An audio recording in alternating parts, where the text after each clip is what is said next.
Hello, everybody. Welcome to Drive-Thru Review. Today we're going to talk about Warband, a fantasy role-playing in the Broken Land. Fantasy role-playing in the Broken Land. It is by John McKinstry, I believe. He goes by JMC, JMCK, I think, on the DrivethruRPG. That's his like publishing name. Table of contents, and I'm gonna break this kind of first impression slash little review here into little parts. First, we'll talk about the layout, and then we'll go into the actual system itself. The things I'm not going to talk about is lore. If you want to know the lore, then check out the game on DrivethruRPG. You can look at a preview and get a good sense. There's this opening paragraph that kind of gets into it.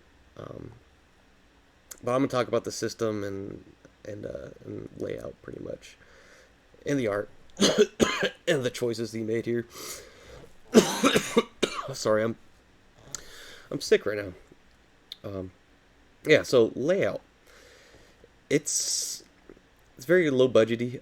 I get the sense that he probably wanted to make a big RPG book, but didn't have the money or resources to invest in art. Or I'm assuming he did this layout himself, and he got a lot of the art from online for like free, like public domain art. Because I mean, you look at this little silhouette sword; it's all blurry and fuzzy. Not a great visually, not great. But the weird thing is, there's some actual like good looking thing. Like the skeleton right here is pretty cool. I thought it's used a lot. I think it's used repeatedly throughout, which isn't bad. It's like a little marker for his chapters. My main gripe is these crappy looking swords, and these funny looking silhouettes. I think it's like it kind of clashes with the tone of it. Like you have like you got this cool detailed little skull with a cool looking sword. Then you go down to here and see like it doesn't do the game justice. And I kind of like the concept of the game itself. So I really wish he would have um, put more attention to the art, or try to at least. And I get it. It's as a person who's not an artist and has to kind of either pay somebody to do the art or do it myself. It's hard. So I'm not gonna talk about that much more. Um, yeah, it's just the eyesore. It's yeah. But yeah, layout wise, you got these little borders. They're pretty cool looking. There's nothing eye catching about the way the text is laid out. It's pretty much just bold headers, and then explanation, bold header explanation. You got your tables here for skills and stuff. There's like two different set of skills. There's violence and faith or magic, I guess.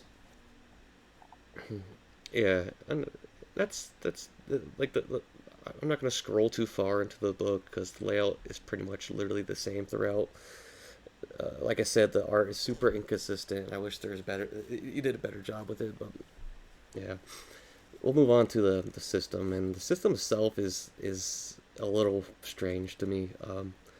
It's not for everybody. I'll tell you that right now. If you like a sense of progression, like your character's getting better, and you like knowing your odds. I should say when you're making rolls. Like if you're a fan of like Call of Cthulhu and how like if your skill is at a 70, you kind of have a general sense of how well you're gonna do. You have a 70% chance to you know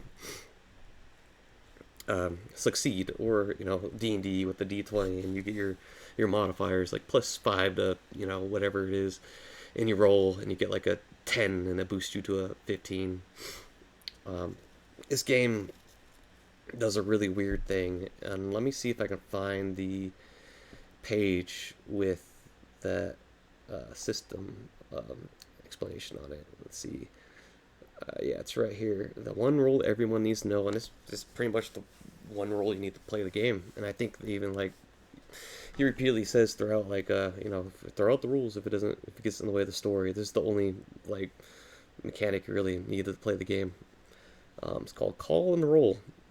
You uh, you get like a if you choose a violent character with a violent profession, you have to call out whether your roll is going to be high or low, which is like, or my bad, odd or even. So it's like if it's an odd number, like you call it, I think it's gonna be an odd number, and then if it's not an odd number when you roll, then you fail that roll, and vice versa, evens. And then there's the high and lows, like the magic stuff, or like a faith build, or if you roll a. You could be like, I think the roll's gonna be high, or I think the roll's gonna be low, and you roll your die. And here, I'll break out my d6, and we'll do a little sample roll here. So let's say I'm doing a fighting roll. I'm gonna try to punch somebody. So that's a violent profession. So I'm gonna get my d6. I'm gonna start rolling. I'm gonna be like, I think it's gonna be a odd, and then I roll, and it's an odd. I rolled a 1, so I succeeded. Yeah, very random. There's it's, and there's, I don't, as far as I read, there's no like way to increase your odds at all. Like your odds are always gonna be 50-50 for doing anything, which is a shame. I think. I mean, there's reroll points, and let me find where that is. It's in here somewhere. But yeah, you get reroll points, and then if you completed a scenario, like the only sense of improvement is literally just you get points to reroll, or like you get points to use. So it's a little weird on that level. How skills work for character creation is like, it's just you choose your profession, your class essentially, and it dictates what kind of what do you get, odds or evens or high or lows pretty much, and then your skills are what you can roll. Like if you can even roll, like if you're skilled, if you're unskilled in a let's say like all your skills are deceit and lies and stuff or something like that, and you try to fight, so you're unskilled in fighting, so you gotta make an unskilled check, which is just saying, hey, like the DM sets he says the DM silently says to himself what number he thinks the roll is, and the player who's trying to make that unskilled roll rolls his dice, and if it's not the number the DM was thinking of, then he fails. And I think critical successes work very similar, where you have to say, like, the player says, hey, I think it's going to be a very specific number, and if it's not that very specific number, you don't get that critical success. Yeah, like I said, the system's not for everybody, and I really wish here's the character sheet. There's also a Word document that you get when you buy the game. And I think the game's $15, and for the amount of pages you get, yeah, it's $15 is like, compared to other full blown RPGs, that's pretty decent price. But you're paying for, like, quality wise, it's a tough ask, because it's what it is. I can't fault them for $15. It's not a bad price, and if you look at the preview, you know what you're getting into, so you can choose to pay that if you want. I bought it just because I've been seeing this game on DrivethRu and like a bunch of other games. That's why I'm doing these reviews, or first impression / reviews, because these games don't get any love whatsoever in the community. So I just want to look at them and kind of give people a better idea on what these lower brow games are, I guess. Yeah, I think that's all I'm going to talk about, because that's like all the big things about this game. You get tied. There's this system of like tied characters, which I think is really good. I like games, because I do this in my games I make, where in the rules I'll be like, have your character have somebody like they have relations with, like a brother, sister, mother, or like best friend or something like that knows where this character's going or something like that, or like is in a town nearby. Because if they die, then you can just you have this character that pretty much has death to him already that you can play as. So I like that a lot. Yeah, here's the rewards and experience. You get like critical bonuses and character rerolls, and that's all you get. Like, you don't, the odds never, like, I guess the odds do get better if you consider like character rerolls, but I mean, I wish there was more like flavor and depth to it. Yeah, skills, purse, equipment, yada yada yada. One thing I didn't look at all too much is weapons and how the weapons actually work. Here's playing the game, what I just pretty much went over. There's this thing called darkness and stuff. Fighting, it's literally the same thing. Three strikes. If you calls it wrong, they lose one of their strikes that represent damage done to them. Wounds they have received the person creatures they're fighting. Here to dies. Yeah, it's a rough game. Yeah, if you read here, each time character calls it wrong in combat, they lose one of their three strikes to represent the damage done to them. The wound they have received by the person or creature they are fighting. If they lose all three strikes, the character dies.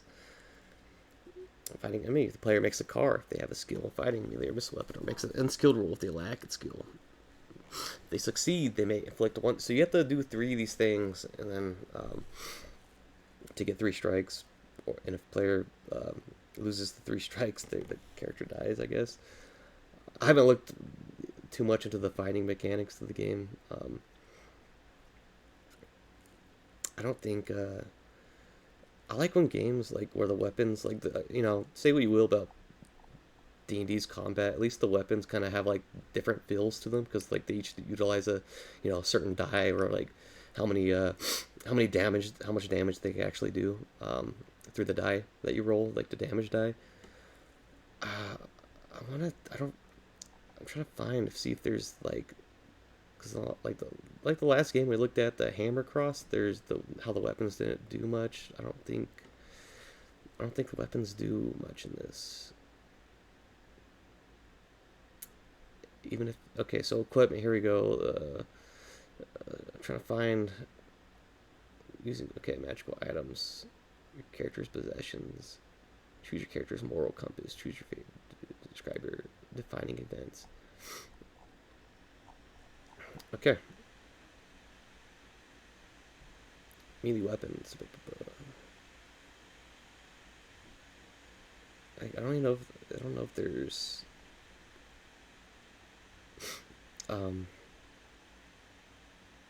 like, I want to know what page I can find the description of these, like, or if there is even one. Let's look at the table of contents real quick, and then we'll end this.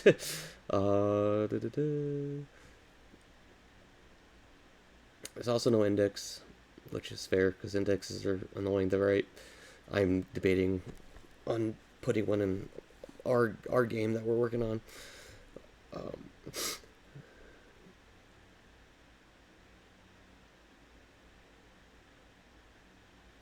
Yeah, I don't know. It doesn't look like there's any, and then if anybody actually has this game or knows where to find it, let me know.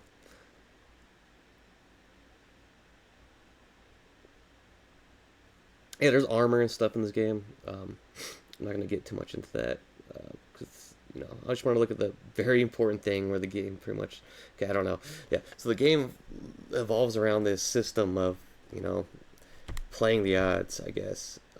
And I guess it kind of goes with the setting of the game, and how it's like a dark fantasy world where your character can die at any times. But my main thing is I really wish they implemented something to, because it's a very unique way. I like that they tried something new, and it's really cool that they did something new. I just wish they didn't make it such a 50-50, like, odds wise. Like, it's, yeah, which could, I mean, it adds to the suspense, I guess. But I like games like Cthulhu where you know your odds, or you're going into a situation knowing, like, okay, I know what I'm getting into, I guess. Yeah, interesting game. My concluding thoughts are just really wish they did better in the art department. Layout's very okay. Cover page is cool. I didn't talk too much about the cover page, but here's the cover page. I don't know if he put this together himself or somebody else did. If, like, an actual artist did this. I don't see any credits, actually.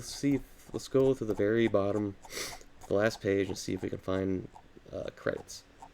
you can see the reuse of many art pieces, which it's okay. I wish there were better art pieces. That's the only thing. Um, that's a pretty cool one. That's pretty cool. Um, yeah. Sorry, I'm mindlessly scrolling. Okay, designer notes and acknowledgments. 1982. Right? Okay, so he's been in the game for a while. Yeah, JMCK. Um, any artists or anything like that? Does he mention?